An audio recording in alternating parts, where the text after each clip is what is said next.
Hi everybody, thank you for joining me. This video is on the new moon in Virgo, which happens on the 20th of September at 29 minutes past 6 in the morning, and that's based on London time.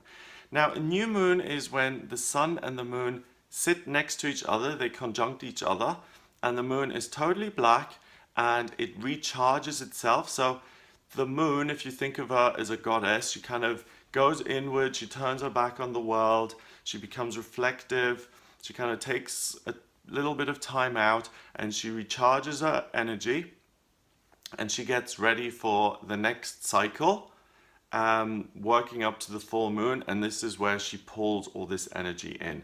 Now, the energy that's being pulled into this moon is Virgo. The sun and moon sit at 27 degrees, both of them in Virgo, and that's the kind of energy that's being pulled in. So Virgo is an earth sign. Virgo is very, very good at taking in huge amounts of information, breaking that information down and coming up with meaning and making sense of it and getting the answers. The best way I've always found to think of Virgo is if you think about the northern hemisphere, when the harvest comes in at the end of the summer, you get all the crops in, and someone has to sit there and look at all the crops and say, this is rotten, this is bad, and this is the good stuff that we can keep and that we can put in the the food storages and that we can build up for winter. But someone has to be able to be decisive enough to say, this is spoiled and not good, this is edible, this is what we're going to keep. So Virgo is very good at looking at information and independently then coming to a point of, this is what the meaning is and that's what I'm going to decide and take action on that decision. So Virgo is really helpful with that. So during this new moon, you will feel that energy being pulled in. This new moon, though, is really complicated. I've put a chart up here. So the thing I want you to look at now is tilt your head a little bit and look at this big red square that is formed. I'm going to highlight it and make it extra clear.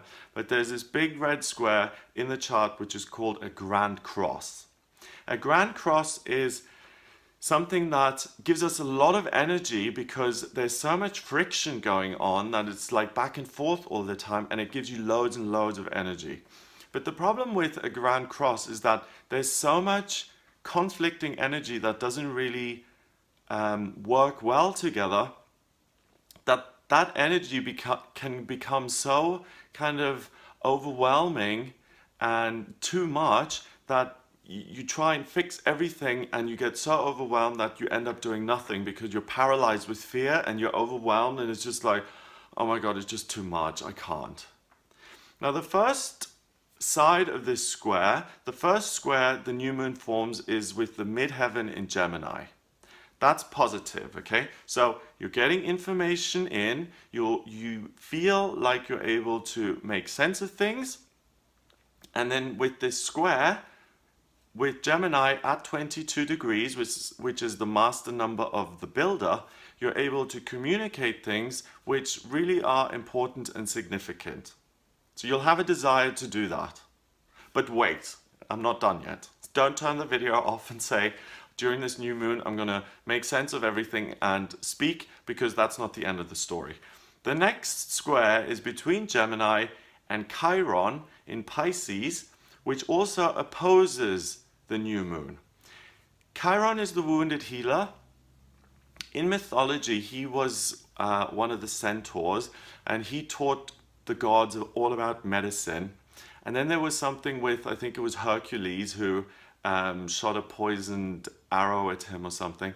And actually, Chiron, the irony is that he was the ultimate healer, but he then became wounded, and rather than, because the gods were immortal, the centaurs were immortal, rather than have this eternal wound, he decided to sacrifice himself for the good of someone else. I think it was Prometheus, I could be wrong. Okay, so what Chiron represents in the chart is the wounded healer. And what that does is, with all this Virgo energy being pulled in, you think you have all the answers. With this, that's just Bob, excuse me. Bob,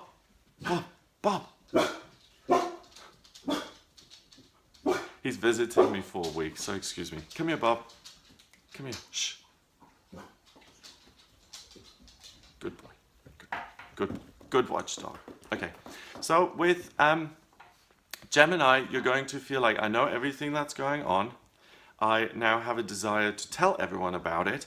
But that Chiron being included is going to cloud things, because what now happens is you're focusing and you're remembering all the painful things that have happened to you, all of the really powerful things in your life where you trusted someone and your trust was betrayed and someone hurt you. You're going to remember that. So any decisions that you make and any kind of information that you break down and decide to speak on isn't completely objective, and this is the important bit, even though it will feel like it is completely objective. During this new moon, you will feel like you have the clearest vision and you can absolutely see everything. And that's not the truth, because yes, you will get information in, yes, you can speak about it, but it's biased. It's clouded by your own negative experiences, and those will kind of feed into what you're saying, and the desire to get even, or the desire to balance the scales, i.e. I am hurt, therefore I am going to hurt someone else to balance the scales, that's in this ingredient here. So if you're like, you know, I'm telling you a very hard and stern truth, but that's just the way it is, and I have to tell you because I'm truly wanting to help you, then you're kidding yourself. What you're doing is you're telling someone a stern, harsh truth to simply hurt them and to make them feel bad because you feel bad. Okay? So this is not the day to educate people or to say that sometimes for progress we have to suffer and we have to make other people unhappy. Don't go there. It's not the right way.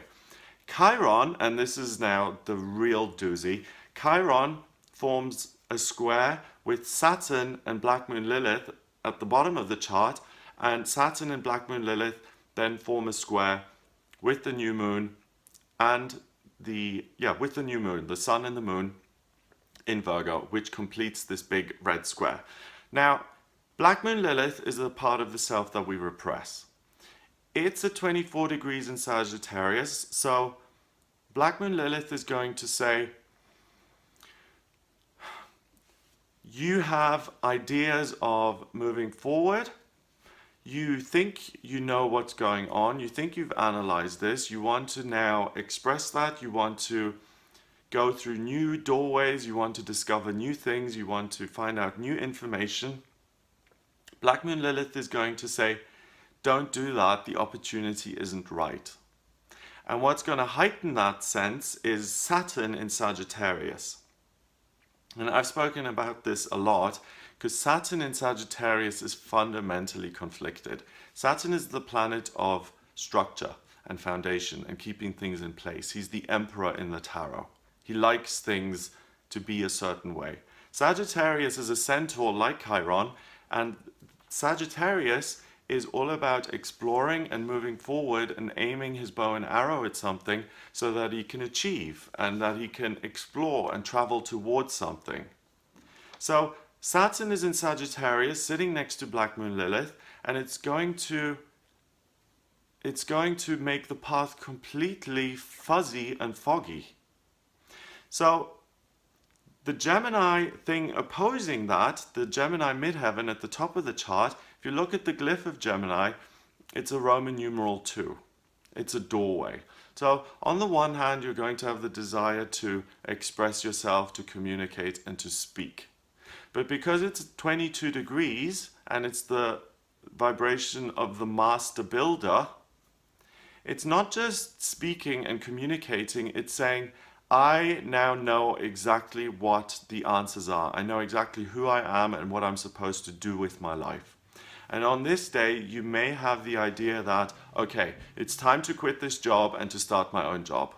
Or it's time to leave this country and move to the place that I've always wanted to. It's time to leave my husband and it's time to look for my real twin flame, my soulmate. That's all very well, but we have got Chiron in this Grand Cross, and we have Saturn in Sagittarius and Black Moon Lilith in Sagittarius. So usually Black Moon Lilith is negative because it kind of represses us a little bit. But in this case, it's a good thing, because if you rush off today during this new moon and you think you have the answers to everything and you're going to try and fix the whole world, you're going to cause yourself a huge amount of problems. So if you decide to, I'm sick of this country, I'm now moving, you move to the new country, I promise you within a month you'll be like, what have I done? It wasn't so bad where I live, what came over me? This is almost like a temporary insanity of you feeling like you know absolutely everything in the world, but the reality is that you are shrouded in fog and that you really don't have clear vision. It's like, you know, the truly mad people never realize that they're mad. It's when it gets to the point where you're so off base that you can't even recognize it in yourself. So this is really to be enjoyed with caution. The good part of this is that you're going to have energy, that you're going to have lots and lots of energy, that you will want to communicate and make sense of things. But I really would counsel against making big, permanent life decisions, if you possibly can, on this day, especially if they're just on a whim, if they occur to you on this day and you follow through with it on this day. You know, let's say that 2 months ago you decided that you're going to move house and now the 20th of September has come along and this is when you're actually moving. That's fine, because you already decided that in the past. It's not like it's just something that you've currently picked up from this grand cross during this day, and then that's fine. The thing to watch out for is these super urgent, loud ego messages that are going to come in, that are going to say, do this, change this, make this happen, because you are the genius, you're the master of the universe, and you can do whatever you like. Okay, avoid that. Now, the other thing that's interesting about this chart is the Star of David. And that's really the saving grace here to this. He's drinking now. This is the saving grace to the new moon, because the Star of David is these two trines, which I'm also going to highlight. One of the triangles is in air, and the other triangles is in fire. The air one points up. The fire one points down. So the triangle pointing up is your ideas, your faulty thinking, all of the stuff that I've talked about, kind of pointing up. So instead of just taking that thinking and saying, I'm absolutely right, Bob, instead of saying, I'm absolutely right, I am, all of my thoughts are genius and there's absolutely no way I'm going wrong, that triangle pointing upwards, you're going to do much better if, instead of just taking action on those thoughts, you connect them with your higher self, with your higher power, with God, the creator, the universe, whatever you call that force that's bigger to you, and you surrender that thinking and that information and say, here you go, what do you think of it? So rather than, you know, your faulty thinking and it's just you isolated, I make all the decisions in my life, I run my life, I govern everything, and I'm going to do it. You take a breath, take a pause and say, okay, today I have reached some decisions. You surrender that and hand it over to the universe for checking, so to speak. So think of the universe today as a teacher who's going to check your work. I'm going to say that's good and that's not so good, because you're not an expert on this day, you just think you are. Then the triangle pointing down, that is in fire. Once you've handed over this information, what you're going to get back is a fiery sense of what direction you should go in. So you get out of your head and you move into the heart. The way forward doesn't become this arrogant sense of, I know everything about life, my notions are always correct. Instead, once you surrendered that and instead of saying, what am I going to do with my life today? Once you start asking, okay, I've handed this over, what are we going to do with this information? How are we going to move forward? We being you and your higher self and your angels and your guides and everyone who works with you, when you ask that, then the fire comes in. That's what's so good about this Star of David, because it's perfect balance. You give something and you get something back. And the answer is going to be something that you feel in your heart. It's going to feel like a very pure desire. And if you have that pure desire that doesn't feel complicated or noisy or urgent or loud or messy, it just burns quietly inside of you, and it's this unquestionable reality. I mean, a fire is, you see it, you feel its warmth, it's simple, you don't question it. So that's what you're aiming for. When that flame is inside you, and when you follow that flame, for instance, that flame could say, it could be very trivial and say, pick up the phone to that person who you blocked 2 years ago and reconnect. Or it could say, try a different meditation technique. Or it could say, yes, do move country today. Do decide to put the house up for the market and move. And now you're probably thinking, well, Gregory, aren't you contradicting yourself here, because you said earlier that I can't trust my thinking? And I stick with that. You can't trust your own thinking, but you can trust the flame. You can trust the fire that you get back from the universe, and you can trust that then to take action. So this isn't just a day of, you know, I've got lots of energy, but I'm totally just wrong, and I'm just making mistakes and screw ups left and right and here and there and everywhere.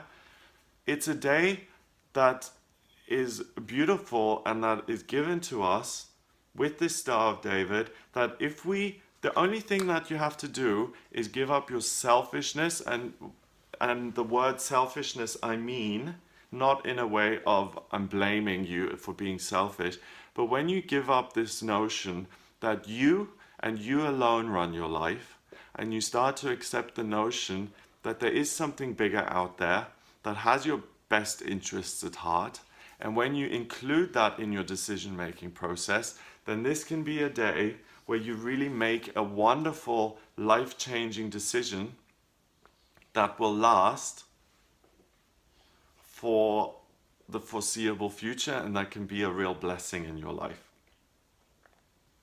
Now, the new moon also forms a quincunx, which means it's 150 degrees away from Uranus in Aries. Uranus is the planet of energy, of rebellion, of doing things, getting things done in your way. Aries is about pushing through obstacles. So the new moon, forming this connection with Uranus, is going to push you even more towards taking this selfish, self-assured, self-motivated, insular action. So you've got even more to work with and more to avoid, because you're naturally just going to say, I know everything, I'm just going to do it. Start the day with a meditation practice. Start the day maybe just saying, you know, universe, what is it you'd like me to know today?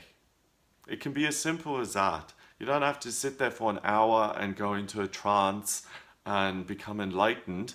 Just in the morning when you wake up, just say, you know, today is going to be the new moon.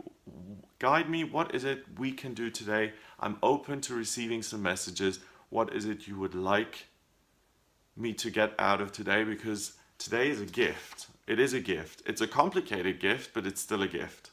And that's the only thing that you need to do, is to be willing and open and minded enough to receive information. And that takes the power out of that Uranus, which is just going to say, go be a rebel, go be an eccentric, burn all your bridges, do this now. And that's the ego, and that's not going to be helpful. Okay, so I'm just looking at if this forms any other relationships. No, that's it. So I think that's enough to work with anyway. Ultimately, it can be summed up very clearly. If you're by yourself and if you're running the show, you're going to be influenced by a Grand Cross, which is going to tell you that you know everything and that you're 100% right. And the reality is that you're acting from past pains and disappointments. you really have no clue what you're going and what you're doing and where you're going, and it's very likely that you're going to gallop down the wrong way. The other side of this new moon is that there's a wonderful Star of David in the chart which says that if you're willing to listen to someone wiser, and I'm not talking about another human being, because every human being on Earth, on this planet, is going to experience this process. If you allow yourself to be guided by something wiser, which is a power greater than yourself, which can only be a non-human power, such as the universe or your higher self, which is spirit, because you're a spiritual being having a human experience, not the other way around. Be willing to let that voice in, and that's the way to really create something amazing, because remember that midheaven is in Gemini at 22 degrees. So it's walking through a doorway that isn't just temporary and meaningless and trivial. You're walking through a doorway and you're being given a gift that starts a new chapter in your life. And new moons are about new beginnings anyway. So, you know, we've got the new moon here. In 2 weeks' time, it'll be the full moon. Are you going to have 2 weeks of here on this day doing something majorly wrong because you were unwilling to listen and you have to clean up the mess for the next 2 weeks? Or do you save yourself the time and on the 20th you say, I'm open and receptive to what you're telling me, and then you have 2 weeks of really being led into wonderful new opportunities and you get new things coming into your life? I know the choice that I'm going to make. I'm going to sit here in the morning and I'm going to ask, what is it that you want me to know today? What is it that you want me to do? And I'm going to check in with my higher power as often as I can, especially when I feel absolutely certain that today is the day I have to go on a train and I have to go to London, for instance. Because that's the trick here, that you're going to be so certain, and that certainty is so unusual that you feel, oh, because it is so strong, I have to trust it. And that's wrong. That's the trick. So it's kind of spirituality helping us versus the ego trying to not help us. As simple as that. So that's what I get for this new moon. Exciting times, exciting thing that's going on here. I hope you have a wonderful, wonderful time. If you would like a private reading with me, then please get in touch via my website. In all of my readings, first of all my readings are recorded. I do them in different formats. I do them by email, video, or over Skype or the phone, depending on what you prefer. The Skype and telephone readings I record as MP3s and I send those to you. And I use all 3 divination systems that astrology, tarot, and numerology, I use those in my readings. And I'm an intuitive astrologer and tarot reader. I don't just take the answers and messages that the chart says or that the cards say. For me, these divination systems are a way into my intuition and opening up that inner place that leads me to the collective unconscious that we all have access to and where all the answers lie. And because I'm a triple earth, I need an earthy kind of divination system to open that door to get to that intuitive place. And the great thing is that with these tools and my intuition, it's literally a blueprint of your soul. We can look at what your strengths and weaknesses are, why you're here, what your soul mission is, what you're good at when it comes to work, what kind of career you should be pursuing. And using predictive astrology and the tarot, so progress charts, solar return charts. If it's your birthday, we can have a look at what the next year holds for you. I can also have a look at the transits, so what's going on in the sky right now via the stars, and how that's going to influence you over the next couple of months and years. Also, how you as an individual have changed and are going to change as you get older, as you progress on your journey. And it's all right there in front of me. So if you'd like me to have a look at that, then please get in touch via that website, gregoryscott.com. Click on readings or click on book your reading. You can order the reading on the website. I'll then be in touch with the schedule to book you in. Please remember to subscribe to this channel if you enjoy my videos. And check out some of my other videos as well. I do daily tarot readings, I do weekly horoscopes, I do these special videos on new moons and eclipses and all of that kind of thing. And I also do little vlogs about my personal life and where I'm at, just because I like to connect with you. I also do live tarot readings on Facebook. I haven't done one of those in a while, so I'll be doing one of those, I think, over the next couple of days. So check out the Facebook page. It's facebook.com/Gregory Scott 444. Like that page, and when I go live, then you'll be notified, and you can ask me a question and I'll pull a card for you and answer it. So I hope you enjoy this new moon. I hope you have a wonderful week ahead, and I'll speak to you soon.